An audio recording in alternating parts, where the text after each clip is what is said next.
은혜 받은 하나님 말씀은 미가 3장 말씀입니다. 미가 3장의 말씀을 우리 한 절씩 교독하도록 하겠습니다.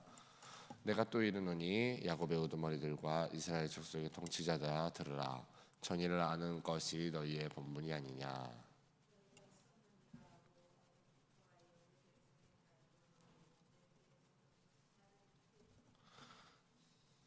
그들의 살을 먹으며 그 가죽을 벗기며 그 뼈를 꺾어 다지기를 냄비와 솥 가운데 당을 고기처럼 하는도다.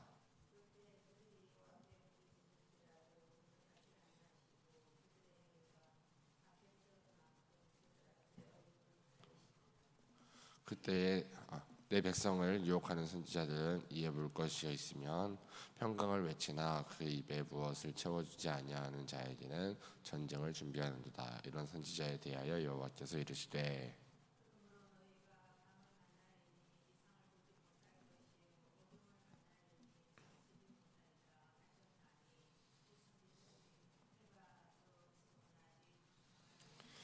상년자가 부끄러워하며 술객이 수치를 당하여 다 입술을 가릴 것은 하나님이 응답하지 아니하심이거니와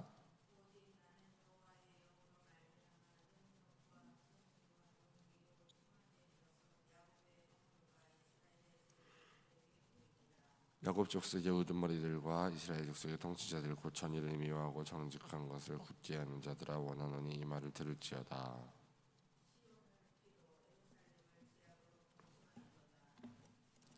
그들의 우두머리들은 뇌물을 위하여 재판하며 그들의 제사장은 삭슬을 위하여 교훈하며 그들의 선지자는 돈을 위하여 점을 치면서도 여호와를 의뢰하여 이르기를 여호와께서 우리 중에 계시지 아니하냐 지한이 우리에게 임하지 아니하리라 하신도다. 이러므로 너희로 말미암아 시온은 가냘픈 밭이 되고 예루살렘은 무더기가 되고 성전에 사는 수풀의 높은 곳이 되리라. 아멘. 저는 오늘 미가 3장의 말씀을 중심으로 하나님이 찾으시는 지도자, 하나님이 미워하시는 지도자라는 주제로 함께 말씀을 좀 나누기 원합니다. 사랑하는 성도 여러분, 오늘 말씀은 미가서의 3장 이야기입니다. 미가 3장은요, 하나님께서 이스라엘의 지도자들, 제사장들, 선지자들을 책망하시는 말씀입니다. 백성을 돌보고 하나님의 뜻을 바르게 전해야 할 사람들이 오히려 자기의 이익을 위해 백성을 이용하고 있었습니다. 오늘 말씀은 우리에게 이렇게 질문합니다. 나는 하나님이 맡기신 자리에서 사람을 살리고 있나 아니면 내 유익을 먼저 구하고 있나? 먼저 우리 1절에서 4절 말씀을 보면요, 하나님은 지도자들을 먼저 책망하십니다. 그들은 전의를 알아야 할 사람들이었습니다. 약한 사람을 보호하고 공동체가 바른 길로 가도록 책임져야 할 사람들이었습니다.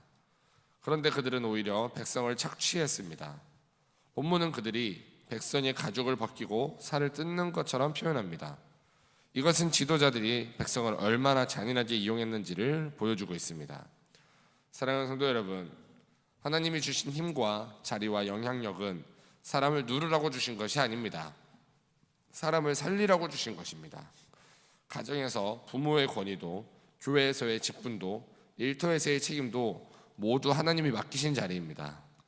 그 자리는 내 유익을 위한 자리가 아니라 사랑과 책임의 자리를 맡겨주셨습니다. 그런데 그들이 약한 자의 부르짖음을 외면하자 하나님께서도 그들의 부르짖음에 응답하지 않겠다고 이야기하십니다. 이것은 회개 없는 기도, 전의를 잃어버린 기도를 하나님이 기뻐하지 않으신다라는 뜻입니다. 하나님은 우리의 기도만 보시는 것이 아니라 우리의 삶도 중요하게 보신다고 분명히 말씀하고 계십니다. 이어서 5절에서 7절까지의 말씀을 보면 거짓 선지자들이 등장했습니다. 그들은 자기에게 먹을 것을 주는 사람에게는 평안하다고 말하고 아무것도 주지 않는 사람에게는 전쟁을 말했습니다. 하나님의 뜻을 따라 이야기한 것이 아니라 자기의 이익을 따라 하나님의 말씀처럼 예언한 것입니다. 사랑하는 성도 여러분, 듣기 좋은 말이 전해질 때 그것이 항상 은혜인 것은 아닙니다.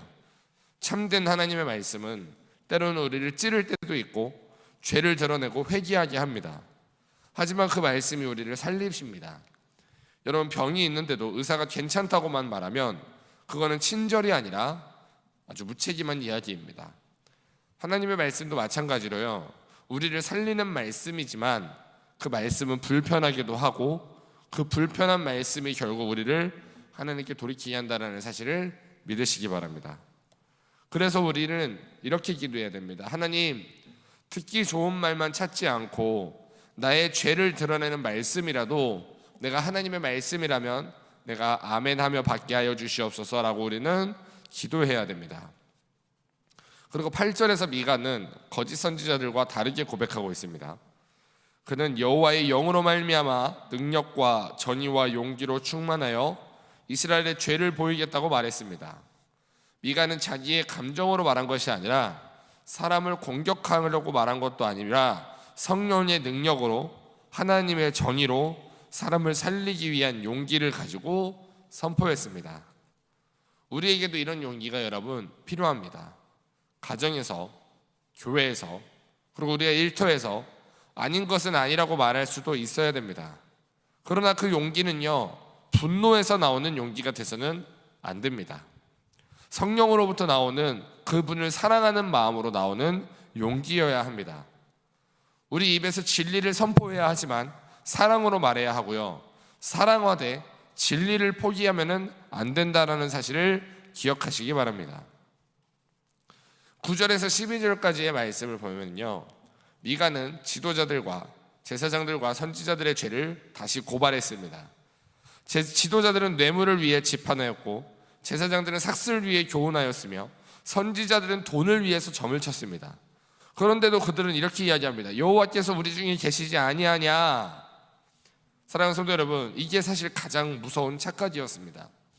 삶은 하나님의 뜻과 반대로 살면서 말로는 하나님이 함께 하신다고 하는 것, 이것은 정말 위험한 것입니다. 하나님이 함께 하신다는 고백은 죄를 정당화하는 말이 아니라 오히려 더 거룩하고 정직하게 살라고 하는 하나님의 부르심이라는 사실을 기억하시기 바랍니다. 결국은 하나님은 예루살렘이 무너질 것이라고 말씀하시고요, 죄와 욕심 위에 세워진 것은 무너질 수밖에 없다고 말씀하십니다. 그러나 하나님이 무너뜨리시는 이유는 망하게 하려는 것이 아니라 다시 바르게 세우기 위함이셨다는 사실을 기억하시기 바랍니다. 오늘 이 주일 새벽에 우리는 이 미가서 말씀을 통해 세 가지를 붙잡기 원합니다. 첫 번째, 맡겨진 자리에서 사람을 살리는 지도자가 우리는 되어야 합니다. 우리의 말을 통해, 우리의 권한을 통해, 우리의 영향력을 통해 나의 유익이 아니라 사람을 세우는데 하나님께 쓰임받는 여러분들이 되시기를 축복합니다. 두 번째, 거짓된 평안이 아니라 참된 하나님의 말씀을 우리는 구해야 합니다. 우리는요, 듣기 좋은 말만 찾지 않고 회개하게 하는 은혜의 말씀도 은혜로 받아야 합니다. 세 번째, 하나님의 이름을 이용하지 말고요, 우리는 하나님 앞에서 정직하게 살아내야 합니다. 하나님이 함께 하신다는 고백은 방종의 근거가 아니라 거룩함의 부르심이라는 사실을 믿으시기 바랍니다. 그래서 오늘 이 새벽에 우리가 하나님, 나에게 맡겨주신 이 자리에서 사람을 살리게 하시고 듣기 좋은 거짓된 평안함이 아니라 나를 살리는 진리의 말씀을 듣게 하옵소서. 하나님 앞에서 정직과 정의와 회개의 삶을 살게 하여 주시옵소서라고 오늘 이 새벽에 기도하며 나아가는 여러분들이 되시기를 예수님의 이름으로 축복합니다. 기도하겠습니다.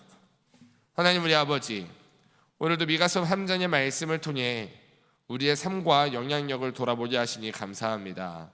오늘 우리에게 맡기신 그 자리와 말과 권한을 나의 유익이 아니라 사람을 살리고 세우는 데 사용하게 하여 주시옵소서. 거짓 선지자들처럼 이익에 따라 말하지 않게 하시고 듣기 좋은 말만 찾는 마음을 우리가 버리게 하여 주시옵소서. 성령의 능력과 전의와 용기로 충만하게 하셔서 하나님의 말씀 앞에 정직하게 서는 우리 사랑하는 성도들 되게 하여 주시옵소서. 하나님의 이름으로 내 욕심을 포장하지 않게 하시고 하나님이 함께 하신다라는 고백이 우리를 더 거룩하고 정직하게 만드는 고백이 되게 하여 주시옵소서.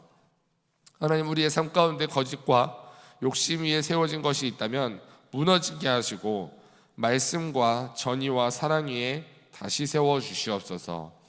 오늘 하루도 오늘 하나님 앞에서 바르게 걷게 하시고 우리의 삶을 통해 누군가가 살아나고 세워지는 은혜가 있게 하여 주시옵소서. 예수님의 이름으로 기도하옵나이다. 아멘.